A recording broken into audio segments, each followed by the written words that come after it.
Ini kayaknya pemain hebat yang sudah banyak asam garam, banyak cetak rekor, tapi ditolak di mana-mana. Ronaldo menurut gue ya, sudah hilang masa jayanya. Tapi dia terlalu mahal. Gimana dia tidak ditolak dengan tim-tim lain yang ingin merekrut, atau maksudnya diisukan untuk merekrut. Dengan menampung Ronaldo, dengan pengeluaran yang akan bertambah besar, tentu akan menjadi kesulitan buat manajemen untuk membayarnya. Sekarang Ten Hag datang, dia buang Pogba. Karena gue pikirnya Pogba salah satu dari 3 racun yang ada di sana. Pogba, Cristiano Ronaldo, dan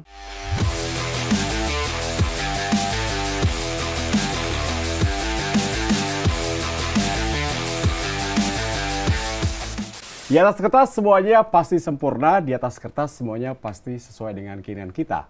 Tapi tentunya dalam kenyataannya, dalam hidup, tidak seperti yang kita mau. Tergantung bagaimana kita menyikapinya. Di atas kertas kali ini akan membahas mengenai Liga Inggris, liga paling mahal, liga paling MU. Itu versi gua. Gue bersama dengan Hani Gunawan. Bro, siap? Sehat ya? Alhamdulillah, sehat. Udah booster belum? Wah, hampir berapa kali nih? Kenapa booster ya? Booster hati. Apakah Liverpool akan menang atau enggak? Itu dia harus booster. Pasti. Ya. Liverpool terakhir booster. Harus ya. Kedua adalah Abdul Haris. Ais, sehat Is? Alhamdulillah baik. Masih Chelsea? Agak bimbang ya. Agak bimbang? Setelah ditinggal Roman, patah hati gue. Roma? Roman. Oh, Roma. Iya. Gue dengar kadang-kadang budek kalau bilang Roma gitu. Ini kita ngomong Liga Inggris. Oke, kita akan bahas Liga Inggris adalah Cristiano Ronaldo. Glory Man United. Ini kayaknya pemain hebat yang sudah banyak asam garam, banyak cetak rekor, tapi ditolak di mana-mana. Bukan hanya asam garam menurut gue ya, tambah manis juga sebetulnya dengan rekornya sebagai mantan pemain terbaik dunia. Tapi harus diakui itu kan masa lalu. Sekarang bahwa MU atau maksudnya Ronaldo saat ini kan bukan Ronaldo mungkin 10 atau 7 tahun yang lalu. Ronaldo sekarang tuh sudah beranjak tua, beranjak senior. 38 tahun. 37 tahun. Itu suatu usia yang sebetulnya sudah melewati masa puncak, walaupun sebenarnya kita masih bisa melihat Ibrahimovic yang udah 40 tahun tapi masih bisa eksis. Tapi kan kita lihat sendiri bahwa Ibrahimovic pun tidak terlalu Spartan juga tampil di regular Serie A ya bersama AC Milan. Begitu juga dengan Ronaldo menurut gue ya, sudah hilang masa jayanya. Tapi dia terlalu mahal. Gimana dia tidak ditolak dengan tim-tim lain yang ingin merekrut, atau maksudnya diisukan untuk merekrut. Dengan menampung Ronaldo, dengan pengeluaran yang akan bertambah besar, tentu akan menjadi kesulitan buat manajemen untuk membayarnya. Dan kalau menurut kapasitas juga sebagai pemain, akan menambah beban juga buat pelatih. Tapi dia udah bilang loh, gue mau turunkan 50% gaji gue. Tetap aja nggak ada yang mau. Tetap aja, maksudnya seperti itu jadi bahwa dengan kapasitas sebagai pemain yang bintang yang harus dilayani atau diakomodir semua kepentingannya, ini akan menjadi beban buat pelatihnya nanti dan juga pemain-pemainnya nanti di ruang ganti atau di lapangan, karena biar bagaimanapun pelatih akan membuat satu susunan atau permainan yang seenggaknya bisa memanjakan Ronaldo. Nah itu dia membuat gue nggak bakal disukai sama pemain-pemain. Itu di MU yang rusak tahun lalu ya? Bisa jadi seperti itu. Memang menurut gue bukan bisa jadi, memang itu yang terjadi yo. Ibnu Jamil mana nih? Gila, ini gue harus ada di Ibnu nih ngomongin MU nih. Nah, kalau Luis lihat CR7 bahkan ditolak di Sporting Lisbon. Ini tim yang membesarkannya. Iya, benar ya. Bayangin gajinya itu 385.000 ya. Pound sterling per minggu, kalau dirupiahin tuh 6,9 miliar rupiah. Gila, gaji per satu olahraga itu. Per minggu itu. Gue berapa kali siaran tuh dapat segitu? Kalau tadi ini bayar gue lu. Kalaupun dia mau dipotong gajinya 50%, masih 3, sekian miliar ya rupiah tuh. Klub mana yang zaman sekarang di masa pandemi mau bayar pemain kayak gitu? Usianya PSG mau sebetulnya. Nggak juga. Kalau dia masih muda, maksud gua dibayar segitu, dibayar lagi. Umurnya 37 tahun, Pak. Artinya memang di usia yang sudah 37 tahun mengeluarkan dana seperti itu, dan Ronaldo attitude-nya belakangan kan udah mulai nggak bagus kalau menurut gue ya. Kelihatan nggak bagusnya mulai dari Juve. Beberapa kali kita pernah lihat dia marah-marah sama temennya post di power ruang syndrome ganti. kali ya. Betul. Bisa jadi. Betul. Ya. dia marah-marah di ruang ganti. Pernah kan ada kan? Kalau di MU kemarin juga begitu. Di Liga Champions waktu di Juve itu pernah begitu. Dia marah-marah sampai Andrea Pirlo saat itu pelatihnya Cristiano, stop Cristiano. Kalau nggak salah dia ribut sama Cuadrado. Kayak gitu-gitu itu kan bikin suasana tim nggak bagus, ruang ganti nggak bagus. Di MU juga dia begitu. Kalau sama-sama Dodo ya, satu Cuadrado Bang Dodo, Cristiano Ronaldo, Dodo. Sama kan? Betul. Kondisi kayak gitu kan bikin suasana ruang ganti nggak bagus. Efeknya kita bisa lihat MU kemarin tuh, saat Ronaldo dimatiin, selesai sudah, nggak ada yang. Tapi gue setuju cuma faktor Ronaldo sih. MU lagi busuk aja kemarin. Backnya Maguire, the best defender in the world. Di luar busuknya MU dengan Maguire yang selalu buat blunder ya memang pemain menurut gue kelebihan berat badan juga kali ya. Dan menurut gue memang secara tim memang nggak bagus. Dia mau timnas Inggris loh. Tapi kalau soal Maguire, kalau asumsi gue. Bisa jadi ini tidak menutup kemungkinan memang dia sengaja tampil jelek di MU biar dijual. Soalnya di Inggris kan bagus kan? Gak ada yang mau juga tapi masa dia gak ada yang nawar gimana lu? Mungkin lah maksudnya berani dia berbuat seperti itu. Bisa jadi dia udah kesel banget sama suasana di MU misal. Leicester aja gak mau buy back loh, gak mau beli lagi, gak mau. Karena memang performnya banyak blunder tapi ya. Kalau kayak gitu agak blunder ya. Soalnya biar gimana pun dia kan pemain profesional. Kalau dia membuat dia buruk tampil, efeknya tuh nggak akan ada pemain klub-klub lain yang ingin menampungnya. Menurut gua sih memang busuk aja itu pemain. Iya. Jadi kembali ke Cristiano ya. Berarti era CR7 sama Messi udah berakhir ya untuk sepak bola dunia. Ronaldo-nya menurut gua sih udah hampir berakhir. Kalau Messi belum. Nggak bisa dong. Messi di PSG. Karena lu Argentina. Nggak bisa dong. Kalau Messi sama Ronaldo head to head sama lah. Gimana beda? Messi disandingkan dengan Neymar masih apple to apple, masih equal. Ya enggak lah. Loh, sekarang rekor-rekor kita baca semuanya data CR7 sama Messi. Benar, tapi maksud gua Messi saat ini di PSG masih menjadi satu jaminan mutu secara ekonomi atau permainan masih dianggap sebagai sebuah superstar. Beda sama Ronaldo yang dianggap sebagai seorang pemain di tim masih agak mengganggu. Kalau Messi kan enggak. Gua setuju. Oh gitu ya. Gua setuju. Kalau gua rasa memang kemahalan aja, terus memang udah tua. Mau dikontrak berapa tahun juga kan? Betul. Belum tentu dia sampai 40 tahun main kan? Nah, maksudnya gitu. Kalau memang dia seorang pemain yang masih diinginkan dengan potensi yang sangat besar, sebetulnya kan gak ada masalah. Messi buktinya. Masih menjadi jaminan mutu. Karena dia di situ nggak banyak pilihan di PSG.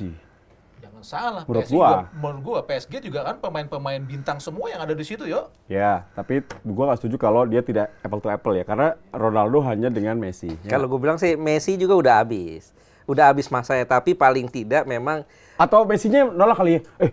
Ngomong ke bosnya PSG, kalau dia datang gue keluar nih, makanya mikir jangan deh. Karena kalau keren loh, bisa jadi loh. Yang paling kalau Messi menjadi satu kartu as di susunan para pemain PSG itu. Ya. Itu benar. Cuman itu setuju kalau itu. Itu kan bisa dibantah kan? Ya. Itu maksud gua. Menjadi satu kerangka utama itu, Riz. Nah, masalah Erik ten Hag ini gua minum dulu aus banget. Juga rese gitu. Dia nggak mau pakai pemain yang lama yang punya bintang. Dia maunya pakai pemain amannya aja yang pernah dilatih oleh dia. Kalau gue pikir Erik ten Hag ini pelatih yang cerdas ya. Dia sudah menunjukkan who is the boss. Siapa bosnya. Pertama kan dia gua boleh ini ya. Terakhir, inget nggak? Mobilnya Ronaldo datang ke Carrington, di belakangnya mobilnya Sir Alex. Jadi papa ikut nih. Kayaknya nggak bisa menyelesaikan masalah gitu. Harus ada Sir Alex yang bisa menyelesaikan masalah Cristiano Ronaldo. Lanjutin, Riz. Erik ten Hag. Gue lupa sebenarnya. Bukan who's the boss katanya. Kalau menurut gua, Erik ten Hag itu adalah tipe pelatih Belanda. Tahu nggak maksud gua? Iya, betul. Pelatih Belanda itu saklek ya. Nah, saklek dan membentuk tim itu secara kerangka, bukan formasi satu pemain bintang. Betul. Makanya dulu zamannya Rinus Michel kehilangan Johan Cruyff, no problem. Nggak masalah. Buset, tua banget loh. Rinus Michel, bro. Ini bukan masalah tua, ini mau flashback aja untuk menggambarkan bagaimana karakter seorang pelatih Belanda. Kejauhan Rinus Michel. Kejauhan. Oke, kita dekat aja ke Erik ten Hag lagi. Ya. Memang seperti itu. Jadi dia membentuk karakter tim itu tidak berdasarkan satu bintang aja. Jadi memang membuat satu kekuatan yang sangat luar biasa dalam satu tim itu. Jadi tidak tergantung satu pemain atau satu bintang. Jadi hilangnya nanti misalkan nanti Cristiano Ronaldo atau siapapun no problem. Karena dia punya tim ya. Dia punya tim kerangkanya yang dikuatkan meskipun dibawa dari Ajax juga. Nah, itu kerangkanya memang. Gue pikir apa yang dilakukan ten Hag sekarang udah benar. Karena kegagalan pelatih-pelatih MU sebelumnya, Solskjaer, Ole ini karena dia tidak menunjukkan karakternya sebagai bos. Sekarang Ten Hag datang, dia buang Pogba. Karena gue pikirnya Pogba salah satu dari 3 racun yang ada di sana. Pogba, Cristiano Ronaldo, dan Maguire. Nah sekarang tinggal 2 nih, Maguire dan Cristiano Ronaldo. Ditawarin kemana-mana nggak ada yang mau. Madura United mau mungkin? Atau Persija Jakarta? Iya. Thomas Doll, cuman bayarnya pakai apa ya kalau misalnya itu? Pakai APBD. APBD pun nggak cukup jajan. Iya. Langsung KPK. Iya. Iya. Apa dia udah buang Pogba. Maguire mungkin akan tetap dipertahanin ya, dan akan lebih diarahin lagi. Nah, Cristiano Ronaldo nggak ikut uji coba pramusim. Memang sih belakangan dia bilang kita akan pertahanin Cristiano Ronaldo, tapi dia sudah mengindikasikan bahwa Cristiano Ronaldo di laga pertama nanti bukan jadi starter. Karena dia lebih ngandelin 3 orang nih. Martial, Rashford, dan Jadon Sancho. Nah ini kan jadi udah menunjukkan bahwa gue nih bosnya, lu boleh bintang tapi untuk urusan starting line up gue bosnya. Lu mesti, iya, lu mesti taat. Berarti sepakat kalau CR7 pamornya sudah turun? Turun. Tidak menjual secara untuk level United. Kalau ya? menjual sih tetap menjual ya. Tadi nanti gue bilang, maksudnya sudah tidak terlalu menjadi kekuatan yang signifikan dalam satu individual pemain seperti Messi tadi. Betul. Bahkan kalau menurut gue, padahal anjing gue namanya Ronaldo loh, asli. Enggak, bahkan menurut gue dari segi ada? pasar pun Ronaldo udah jatuh, udah turun.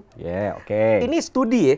Di belakangan studi terakhir menunjukkan bahwa 2 pemain MU nih, Cristiano Ronaldo dan Harry Maguire, 2 pemain yang paling banyak dibully di media sosial. Ya, dari musim Twitter, lalu. Di musim lalu. Itu dari 10 pemain tuh masuk 2 orang itu, Maguire sama Ole lah ya. Cristiano Ronaldo. Sama Ole. Ya. Kalau Maguire emang bodohnya ya, makanya. Parah. Artinya kenapa? Makanya Inggris gak juara Eropa kalah sama Italia. Artinya apa? Dengan mereka paling banyak dibully kan secara merchandise, secara apa namanya, pamornya udah turun. Orang mana mungkin dia bakal memburu apa merchandise jersey bertuliskan nama Ronaldo kalau dia paling banyak dibully. Ya tapi apapun itu kita harus tetaplah sebagai pecinta bola, Ronaldo membuat sejarah ya. Oh iya, betul. itu harus diakui. Ya, cuman memang waktunya memang sudah habis. Iya, maksud gua pelatih tidak lagi menempatkan Ronaldo sebagai satu kekuatan utama secara individu. Itu maksudnya kerangka tim tidak ada Ronaldo no problem. Betul. Beda sama Messi di PSG. Nah, menurut lu gimana terus dengan Erik ten Hag, datangnya Erik ten Hag nih, MU ini dibully keluar dari zona Liga Champions. Datangnya dia apakah solusi menurut lu? Solusi yang bagus. Solusi yang bagus. Untuk musim pertama? Iya, Haris mengatakan tadi bahwa Erik ten Hag memiliki karakter yang kuat, tidak seperti pelatih-pelatih sebelumnya, seperti siapa namanya? Ole. Atau segala macam. Itu kan dia kalah dengan para pemain-pemain bintangnya. Itu membuat karakter mereka secara tim tidak kuat. Itu yang ingin dibenahi oleh Erik ten Hag, dan itu gua rasa untuk tim sekelas MU saat ini adalah solusi yang terbaik saat ini ya. Bisa ranking 1 atau peringkat kalau ranking 1 susah ya, karena masih ada Liverpool, ada City, ada Chelsea, sabar, Pak. Spurs. Ini gue mewakili pecinta United yang terbanyak di dunia. Ya nggak mungkin MU bisa lah 5-6 atau 5-6. Sama aja 5-6. Sudah Liga Champions lah. Susah lah. Susah. Oke, tahan dulu di situ. Nggak menurut lo? Ya kalau 1 2 3 enggak. 1 2 3 enggak. 1 2 3 enggak. 1 2 3 milih yang musim lalu musim lalu City. Liverpool, City, Chelsea. Sementara MU bersaing di 4 nih. Ya, 4-nya luar biasa menurut gue. 4 tuh udah hebat kalau menurut gue.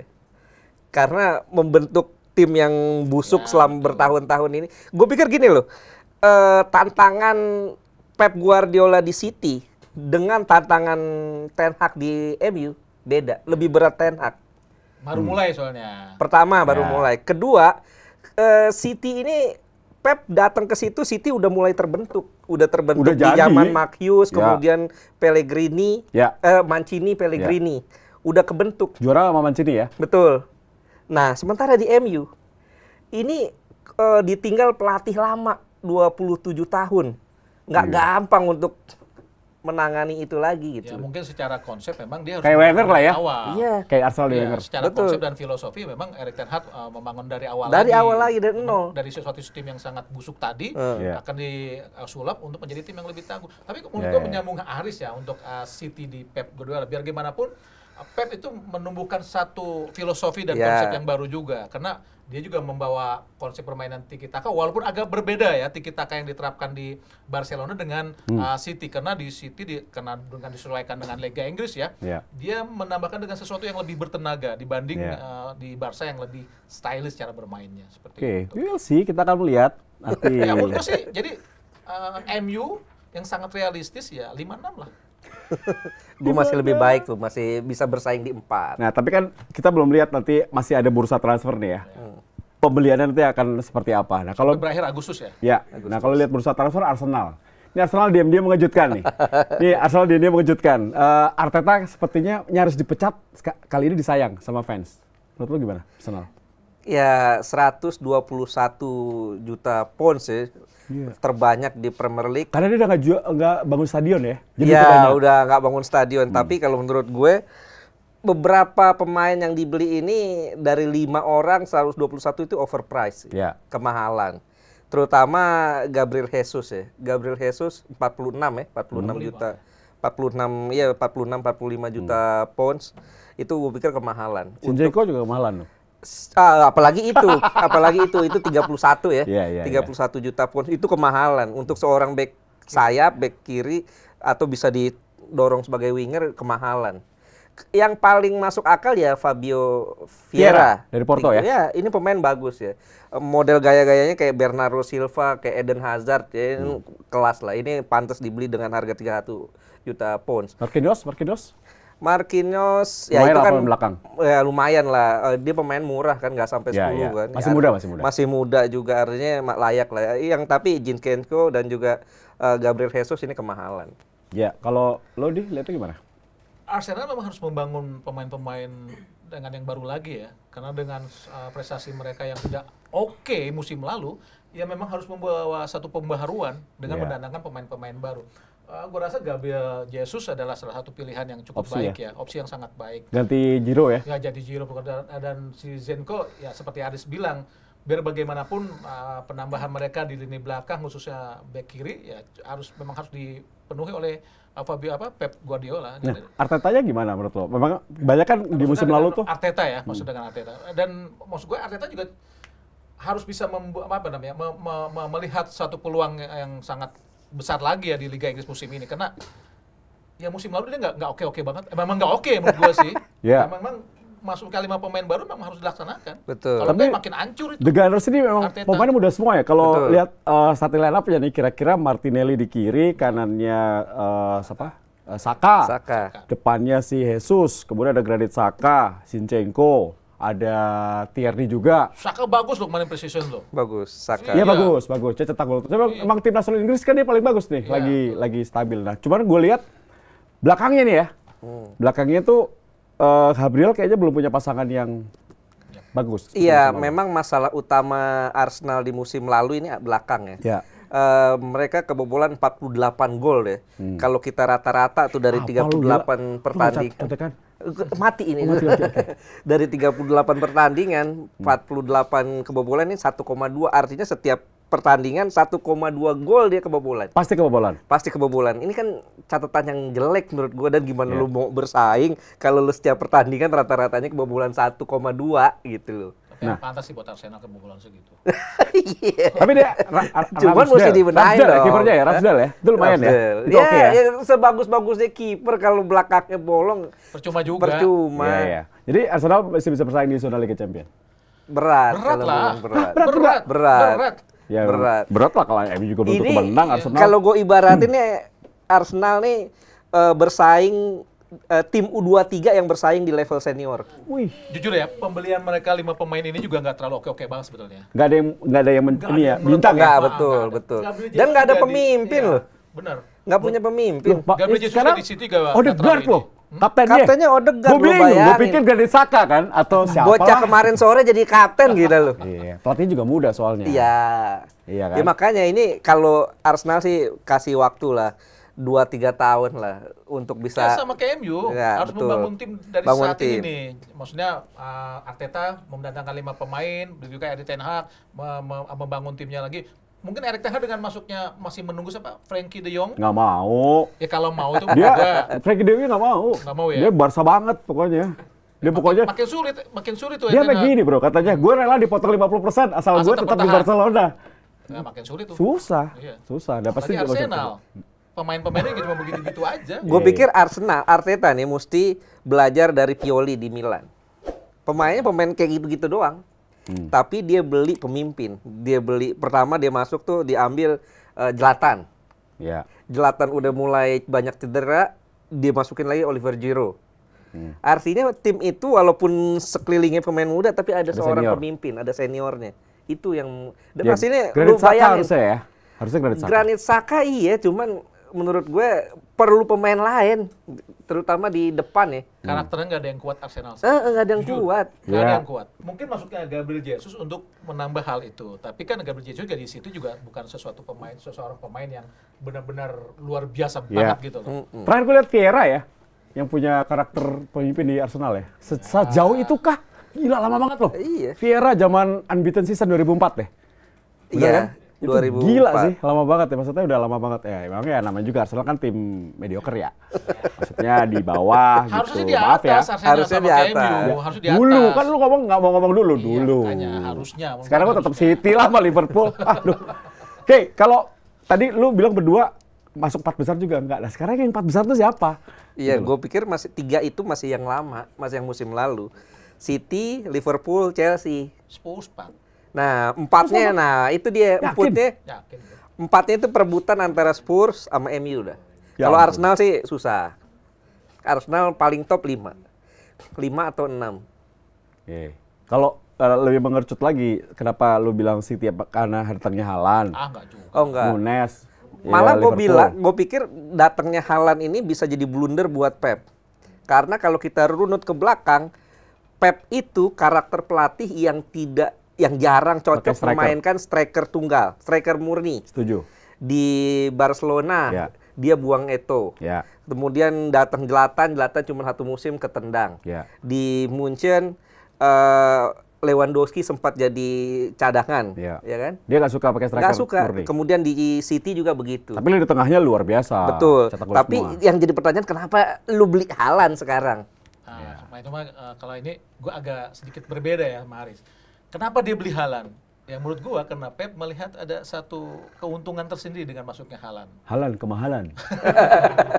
Dengan ketajaman dia di Dortmund, Iya, betul. itu menjadi satu nilai plus sendiri. Beda tapi beda liga ya. Beda liga, Ya. walaupun di sana dianggap mungkin lebih mudah atau gimana segala Ya, macam. Tapi masuknya Haaland pasti dengan perhitungan yang sangat tajam. Biar pun Pep pelatih luar biasa loh. Nggak mungkin Iya. dia membeli pemain Ya. tanpa perhitungan yang sangat tajam sebagai seorang pelatih. Jadi menurut gua Haaland bisa jadi ada satu trup di Manchester City ya nanti. Ya. Kalau Liverpool tahun lalu Nunes. masih menjadi kontender paling serius. Ya. Nah, tahun ini apakah memang akan stabil seperti itu? Klopp sudah mulai dibaca ataukah tetap menjadi kontender? Klopp memang sudah dibaca, tapi kan Klopp juga membaca pelatih lain. Benar juga ya. Ya iya dong, Betul. iya nggak? Jadi masuknya Nunes atau keluarnya Sadio Mane, mungkin ada sedikit perubahan permainan untuk menyesuaikan permainan yang dulu mungkin dilakukan oleh Sadio Mane, tapi sekarang oleh Darwin Nunes. Yes. Dan itu menurut gua nggak lama lah adaptasinya, biar bagaimanapun Nunes juga pemain yang sangat bagus ya. Jadi menurut gua Liverpool tetap menjadi satu kontender yang sangat berbahaya buat City. Bisa jadi akan di atas City karena Bellingham masih ada Muhammad Salah, masih ada pemain-pemain lain yang Iya. Ngeri ya. walaupun Luis Origi Diaz, kehilangan Mohamed Origi. Salah, depannya Nunes. Ngeri ya. Iya ngeri, masih ngeri. Biar bagaimanapun Liverpool adalah kontender sangat-sangat potensial untuk bisa menggeser City. Dari belakangnya solid ya mereka. Solid, tidak perubahan. Ada perubahan. Ngeri nggak? Ya gue sepakat. Ya lu Liverpool, lu ngeri nggak? Iyalah ngeri. Cuma ngomong MU, semangat banget dia. Ngeri nggak? Iyalah lu Liverpool. Gimana? Ya gue sepakat ya. Artinya gue yakin perginya Mane ini nggak terlalu pengaruh banyak. Karena nggak ngaruh. Karena konsep permainan Klopp ini Udah jadi. Jadi musim lalu kan dia pernah cadangin Salah, pernah cadangin Mane. Pemain yang dibeli itu karakternya sama. Darwin Núñez, Luis Diaz. Sama karakternya. Jadi yang dimainin siapa ya begitu-gitu aja mainnya. Asal Fabinho masih main, di belakang masih Solid. lengkap, itu aman ya.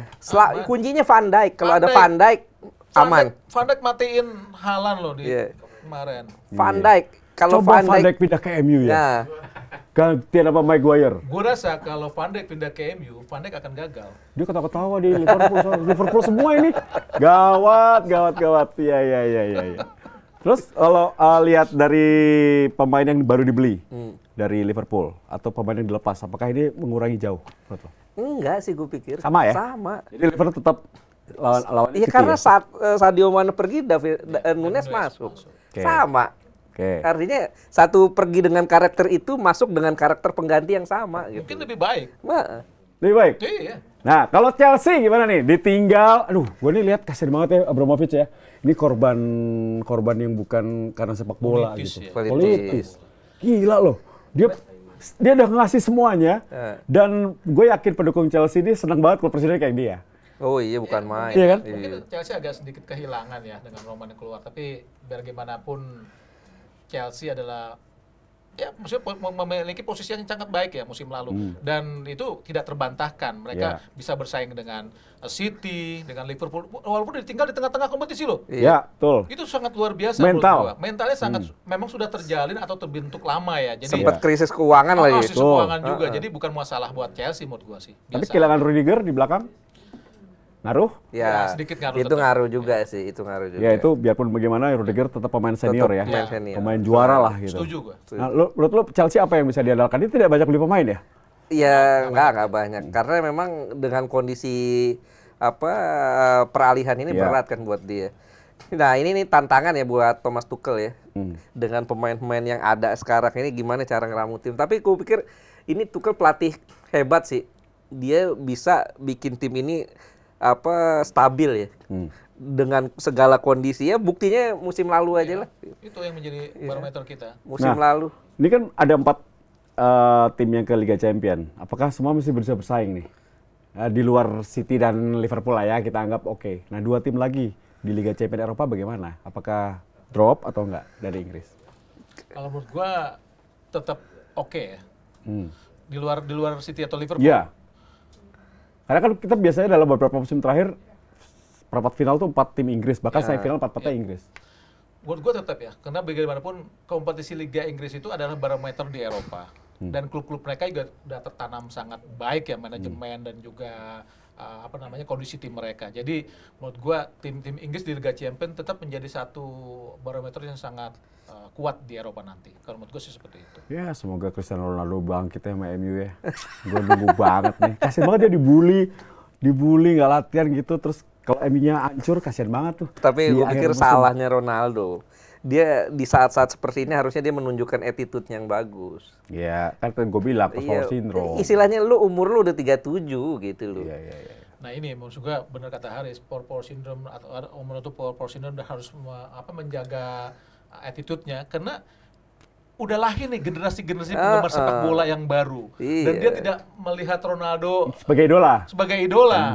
Dia sudah di luar bergeser itu, bergeser. Nah Ronaldo tidak melihat itu berbahaya. Tapi susah sih ya, biasa di atas lama banget soalnya kan. Nah kalau ngomong prediksi, gue boleh dong berprediksi ya. Bebas-bebas aja ya mau juara siapa. Kalau dari lu, peringkat 4-3-2-1 Liga Inggris. 1 ya City, Liverpool. 4 dulu, orang 4-3-2-1, lu 1 dulu. Iya, 4 Spurs ya. Wow. Spurs. Bukan United. United 5. Parah banget tuh, Is. 4 Spurs. 3 Chelsea.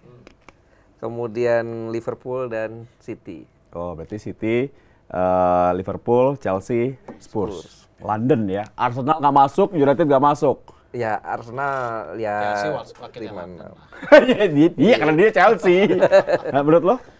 Berbeda cuma di 1-2 aja. Oh lu Liverpool. pasti Liverpool dong dia. Karena di luar ini memang Liverpool tim yang paling matang udah saat ini. Pergantian pemainnya pun tidak terlalu banyak perubahan formasi-formasi. Jadi ya nomor 1 Liverpool, kedua City, ketiga Chelsea, keempat Spurs. Nah Spurs kenapa kalian bisa nomor 4 ya? Conte ini Pak. Satu Conte dan formasinya pun sudah sangat solid. Mereka nggak punya tradisi juara dan hanya mengganggu. Mungkin udah lama banget dulu. Ya, makanya, tapi maksud gua sama Chelsea juga kan dulu kan siapa tahu Chelsea. Kalau Son cedera, terus Kane cedera, kelar itu. Memang, tapi pemain-pemain yang ada Richarlison sekarang. Ya, gue bilang pembeliannya nggak penting sebenarnya. Kalau gue pikir Richarlison dia nggak bisa ngangkat Everton, bro. Iya, timnya Everton, Pak. Tidak di blow up aja sama media, jadi kelihatannya biasa-biasa aja. Richarlison tuh pemain menurut gue ya, dia versatile, dia bisa dimanfaatin sebagai striker, bisa dimanfaatin sebagai winger. Richarlison sama Simic main bareng kayak. Marco Simic sama Richarlison. Kalau menurut gue nggak ngangkat ya, gue nggak ngangkat. Jadi maksudnya Conte nggak. Jadi kalau menurut lu gimana? Kalau gua? MU 1. Enggak. Oh, kagak lah. Gua dibully se-Indonesia Raya kalau MU juara 1. Kalau gua City ya. City. Ikhlas tuh ya. Kenapa City lebih baik daripada Liverpool kalau menurut lo? Kalau gue bilang Pep waktunya harus mengambil Liga Champions Eropa sama Liga Inggris. Kalau enggak dia kelar udah selesai. Ini bahaya banget loh. Dia udah ambil berapa ratus juta kan dari Sheikh Mansur. Harusnya sih dapet nih musim ini. Sheikh Mansur nanya, "Woi, gak juara-juara di tim gua. Masa Liga Inggris doang gitu, sama Piala FA gitu kan." Yang gue siaran di RCTI gitu. Ya, terus berarti gara-gara faktor Conte ya? Iya, Conte. Bukan pemainnya? Ya pemain maksudnya udah terbentuk lama dan masuk ke Conte menambah satu pembaharuan dan variasi permainan yang cukup bagus buat gua di Spurs. Dan udah matang mereka pemain-pemainnya. Ya cuman yang gua khawatirin dari Spurs adalah manajemennya sih. Nah, itu aja. David Levy kan yang penting jual pemain ya kan. Itu dia. Satu itu, kedua kadang-kadang tuh ini manajemen Spurs itu ganggu ya, suka ganggu tim. Dan Conte ini pelatih yang nggak bisa diusik dikit gitu. Termasuk dia mecat Mourinho ya? Lu pengen naikin MU di peringkat 4-5 gitu. MU tuh kena rame aja di media, makanya seperti agak gue belum selesai, gue ngomong. Tadi satu itu City, kedua Liverpool, ketiga MU. Tiga MU. Keempat Arsenal. Waduh. Iya gue lihat Arsenal ini bahaya loh. Baru bentuk pemain loh. Lihat nanti, bahaya ini. Gue lihat, wah, kalau Sevilla main kemarin meskipun Sevilla hancur ya. Tim 23, Pak. 6-0, men. Keren banget mainnya. Tapi ya masih di bawah MU sih. Tapi maksud gue Arsenal oke lah. Oke, menurut yang lo lihat pre-season kemarin yang lawan Sevilla. Kalau mereka bisa main seperti itu oke. Ya kalau pre-season lo. Kalau lo bilang MU masuk 4 sih, gue masih masuk akal buat gue. 4 itu antara apa MU bedanya dan 3 sama 4 sih, bro? Lo bukan Liga Champion. Iya, untuk masuk ke Liga Champion masuk akal. 3-4 masuk akal. Tapi untuk bisa nyodok ke atas enggak.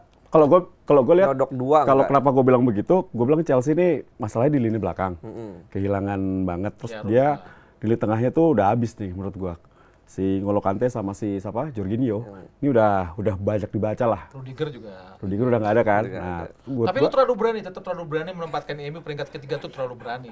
Ya kalau nggak 3-4, tapi gue sebagai fans MU, gue bilang harus 3 dong gitu. Arsenal gue kasih apresiasi nih. Ini bagus banget ya Arsenal nih. Karena kreatif gue orang Arsenal. Ya, jadi gue harus bilang Arsenal oke gitu. Terus Plus TV kreatifnya orang Arsenal.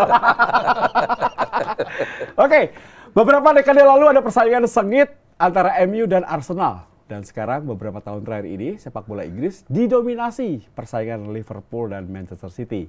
Akankah dominasi ini akan berulang di musim ini? Iyalah.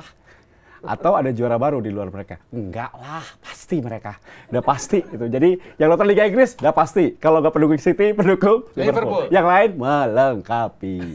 Ya, itu versi gue. Versi lu? Iya kan? Bener. Iya, bener? Iya, itulah di atas kertas. Jadi kita bicara di atas kertas, meskipun kenyataannya mungkin berbeda. Tinggal bagaimana kita menyikapinya kalau jagoan kita nggak menang. Itulah episode kali ini. Makasih, Abdul Haris. Siap. Terima kasih. Hadi Gunawan, ahai, kata Hadi. Saya Tino Grounded ini.